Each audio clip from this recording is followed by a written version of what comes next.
Bonjour. Rachel a 25 ans. Elle est juive marocaine et elle est amoureuse d'Ismaël, son camarade de classe d'école de comédie musicale. Ismaël est marocain lui aussi et musulman.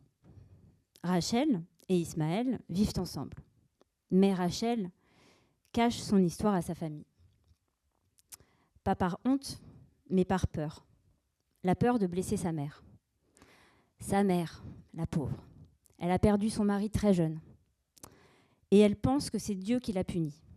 Pourquoi ? Parce qu'il n'était pas juif.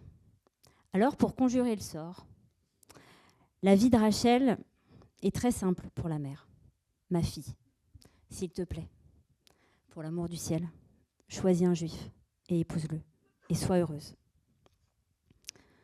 La mère se casse l'épaule lors d'un accident de voiture.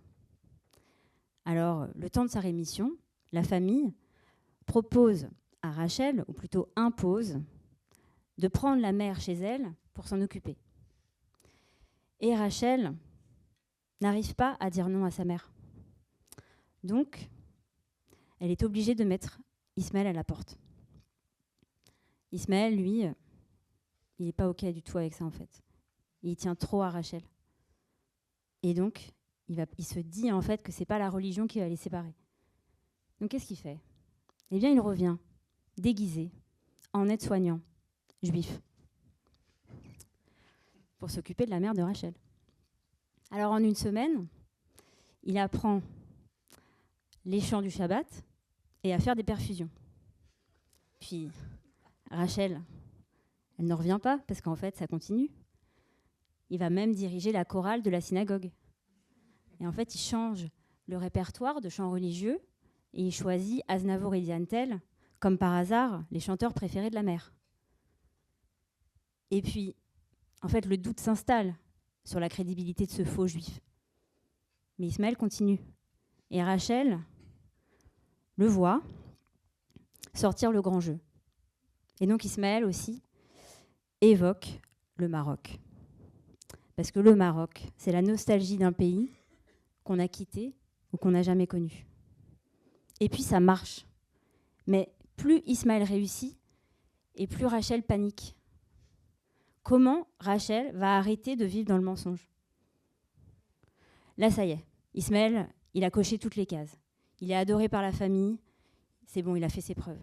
Donc maintenant, il demande à Rachel d'officialiser leur union. Mais cette Rachel, elle est toujours enfermée dans ses problèmes et dans ses peurs. Alors, lors d'un office de Shabbat, Ismaël lâche la vérité et tout vole en éclats.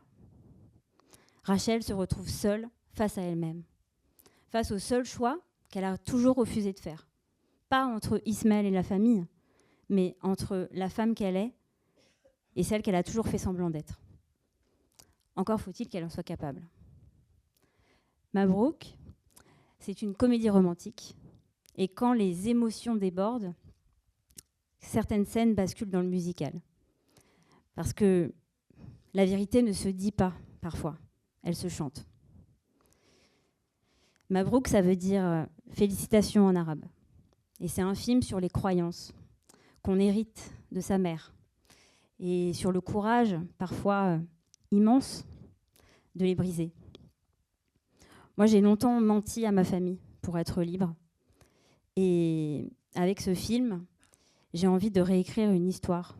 En fait, c'est une histoire d'amour que j'ai vécue dans la peur et que je voudrais voir triompher. Merci.